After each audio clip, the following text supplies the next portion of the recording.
Chapter 9, Esther. Now in the 12th month, that is the month Adar, of the 13th day of the same, when the king's commandment and his decree drew near to be put in execution, in the day that the enemies of the Jews hoped to have power over them, though it was turned to the contrary, that the Jews had rule over them that hated them. The Jews gathered themselves together in their cities throughout all the provinces of the king Ahasuerus to lay hand on such as sought their hurt, and no man could withstand them, for the fear of them fell upon all people. And all the rulers of the provinces, and the lieutenants, and the deputies, and officers of the king, helped the Jews, because the fear of Mordecai fell upon them. For Mordecai was great in the king's house, and his fame went out throughout all the provinces. For this man Mordecai waxed greater and greater. Thus the Jews smote all their enemies with the stroke of the sword, and slaughtered and destruction, and did what they would unto those that hated them. And in Shushan, the palace, the Jews slew and destroyed 500 men. And Parsadatha, and Dalphon, and Espatha, and Poratha, and Adaliah, and Aridatha, and Permashta,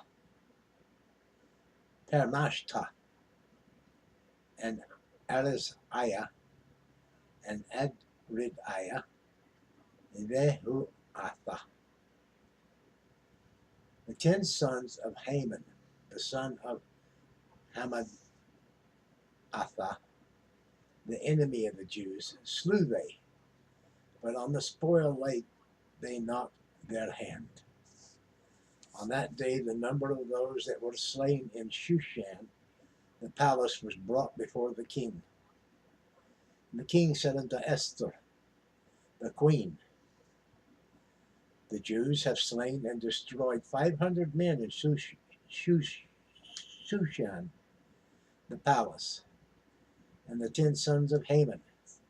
What have they done in the rest of the king's provinces? Now what is thy petition? And it shall be granted thee.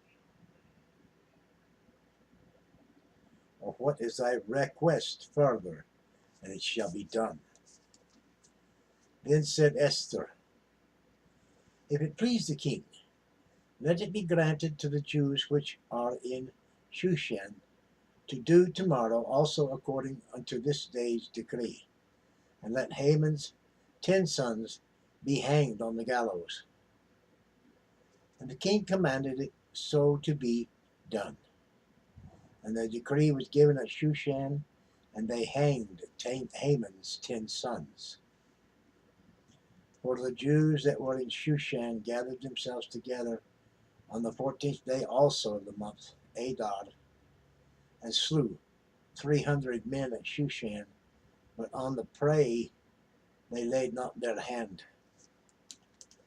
But the other Jews that were in the king's provinces gathered themselves together and stood for their lives, and had rest from their enemies, and slew of their foes 75,000, but they laid not their hands on the prey. On the 13th day of the month Adar, and on the 14th day of the same, rested they, and made it a day of feasting and gladness. But the Jews that were at Shushan assembled together on the 13th day thereof, and on the 14th thereof, and on the 15th day of the same, they rested, and made it a day of feasting and gladness. Therefore the Jews of the villages that dwelt in the unwalled towns made the 14th day of the month Adar a day of gladness and feasting, and a good day, and of sending portions one to another.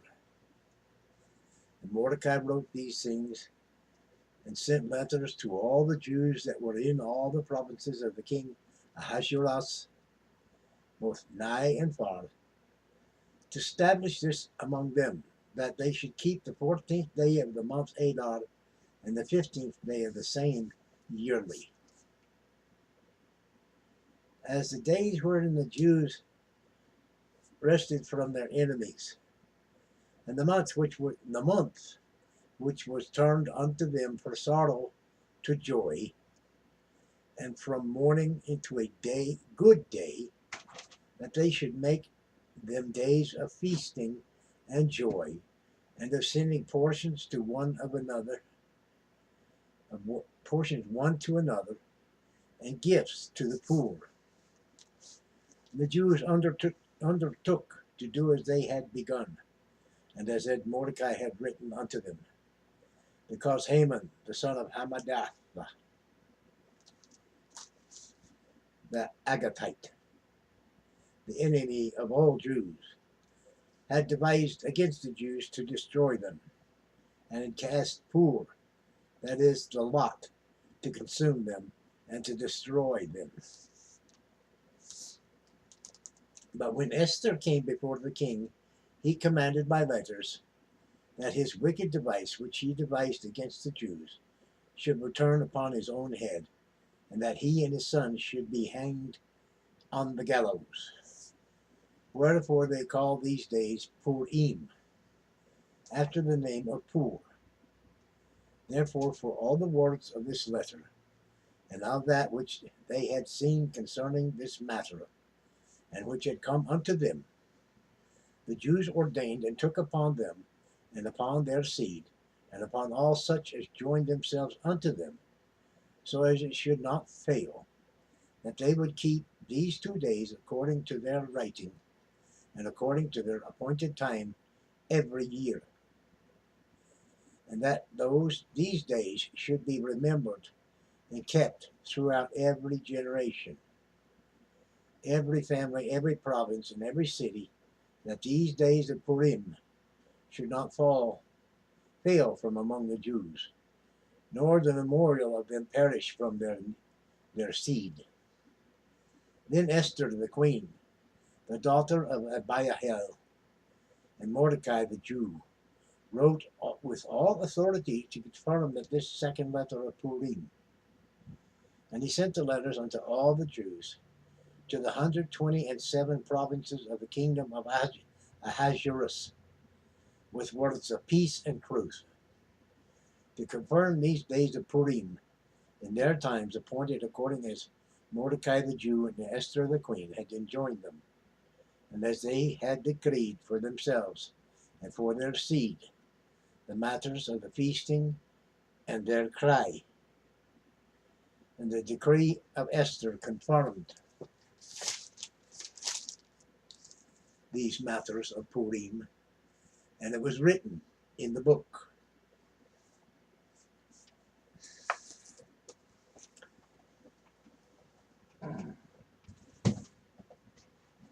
Well, I had a 9 up there. There. Chapter 9 of Esther is concluded. uh, Low budget production here. Try and get as much use out of that tape as I can before I put another piece on. Well, I thank you for viewing. I hope you had a laugh with me on that one. Like, share, comment, subscribe. Tuck in a wee prayer request. Pray for somebody. It's good for both of us. And may God's grace, mercy, and favor show you his way. In Jesus' name, be blessed, my friend. Ta.